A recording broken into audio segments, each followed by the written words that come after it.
Welcome to the Team Engagement Podcast, where leaders of teams share their insights. We discuss 5 questions in about 10 minutes because leaders know how to be concise. I am very pleased to introduce our guest today. This is David Grossman, and he is the president and CEO of Renue Systems based out of Chicago. So David, thank you so much for joining us. What would you like the audience to know about Renue Systems? It's terrific to be here and be able to speak with everybody.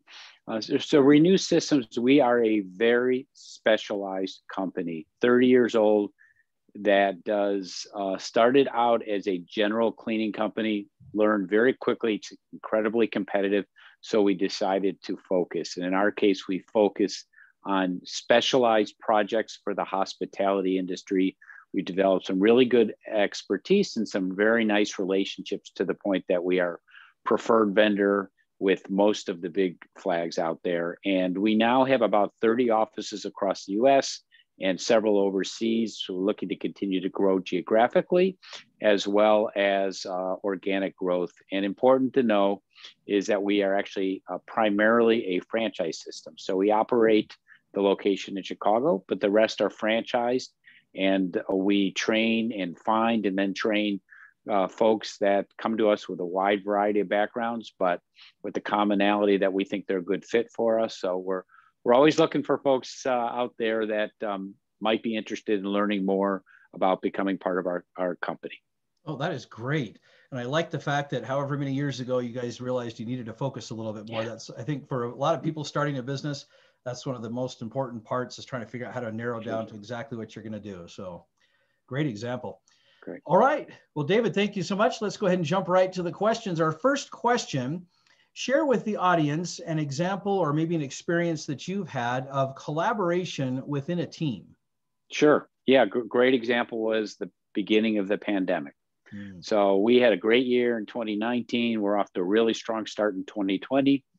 And then the world changes quite a bit, very abruptly. So we had a little bit of visibility that things might be happening overseas, but really not a lot of insight until early March, where things really did change very quickly. And our customers, being hotels, effectively either all closed down or substantially closed down because their guests all left. So what we did is about a week or so before we saw the writing on the wall, closer to 2 weeks, but 1 to 2 weeks before, we mobilized our team. We did a lot of legwork to try to help our franchisees pivot, where we got some new equipment. We got into the disinfecting business, something we'd always been in, but we emphasized. So we really provided a service that fortunately carried us for a long time frame.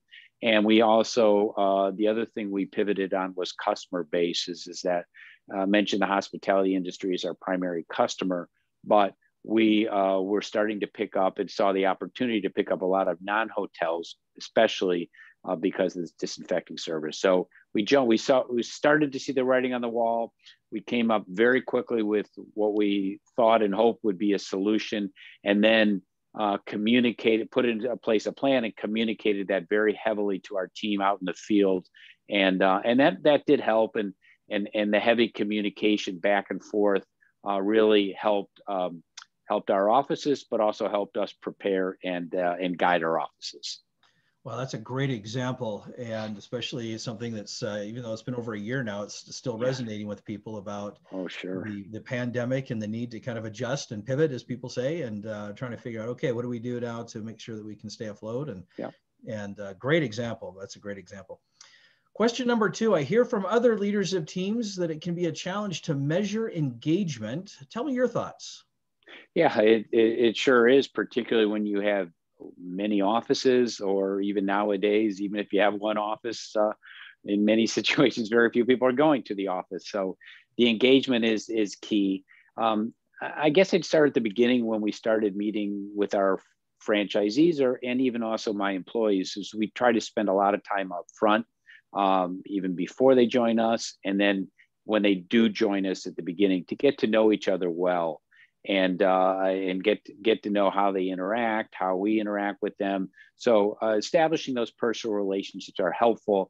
And then as the relationship goes on, we'll have a sense, if there's some issues, right? If someone's engaging less or in a different way than they have in the past, then we investigate further. Is it personal issues? Is it business issues? But I think getting to know folks well and always trying to have frequent communication is very helpful in measuring, at least in a qualitative sense, how much engagement is going on. If there's a drop off, then that often will lead to a quantitative impact as well. But at least we'll get a red flag. So I think it's some good communication both ways, and we like to have open doors, so it's not just us barking out orders per se or guidance, but we really like to keep the doors open so we have a good sense of how our employees and our franchisees are behaving, and frankly, it makes us smarter because we have a sense as to how their customers and our customers are performing as well. Great comments, especially about staying connected with your people on both a personal and a professional basis, because you're right, you gain a lot more insight as to what might be driving engagement or maybe slowing engagement down just a bit. So great insights. Question number 3, based on your experience, David, what is one essential attribute of a confident leader? I would say someone who is not afraid to ask questions. Maybe admit that we don't know everything. Hopefully we hire and surround ourselves with good quality people who can help us get to good answers, but really is to not go out necessarily and show that we know all the answers.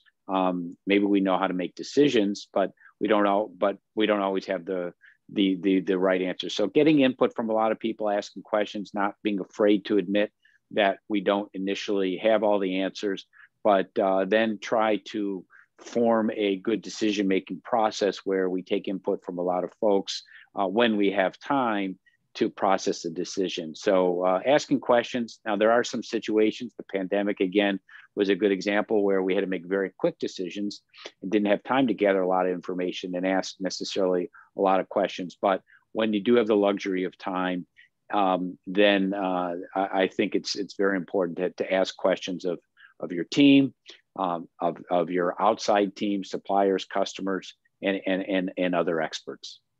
That is such a great concept about learning to ask good questions. That's actually something I've been kind of studying on my own here recently, about the importance of kind of fueling that curiosity and learning to ask good questions and penetrating questions and thought-provoking questions, simply for what you described, being able to gather information and make good decisions. So I love that. Thank you for sharing that.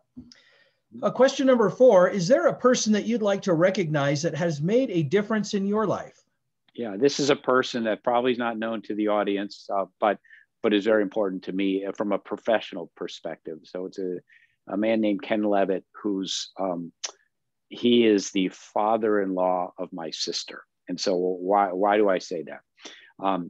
He, many years ago, when he was early in his career, around the age of late 20s, he took a risk. He moved his family and bought a business and just made a career change for himself, and just was seeing his current career was not something he was looking for. So he went all in as far as putting a lot of his personal resources and also borrowing money to do that. And when I met him about nearly 30 years ago now, soon after my sister married one of his kids, that light bulb went off in my mind as to something as to, hey, I don't necessarily have to have a traditional career path where I've got one employer and maybe if 5 years, 8 years later, I have to change employers. But there are options out there. And this was a very interesting one. And I ultimately went that path. So after almost 20 years working for, quote, the man, in a variety of different situations where sometimes it worked out well and sometimes it didn't, for maybe it was my personal performance, or in some cases, maybe for reasons beyond my control. But I saw Ken as a great role model and thought, hey, there's other things I can do. And I started looking for a business. And it took me over 5 years to find one because I was selective and had some day jobs going on, but eventually found this company, which is now called Renue Systems, which was a nice business, but one I thought I could try to help grow further, and was able to cobble together the money. And like Ken, I kind of went all in and borrowed a lot. And it was a totally different type of business. I didn't know anything about cleaning or hotels other than spending too many nights on the road at one.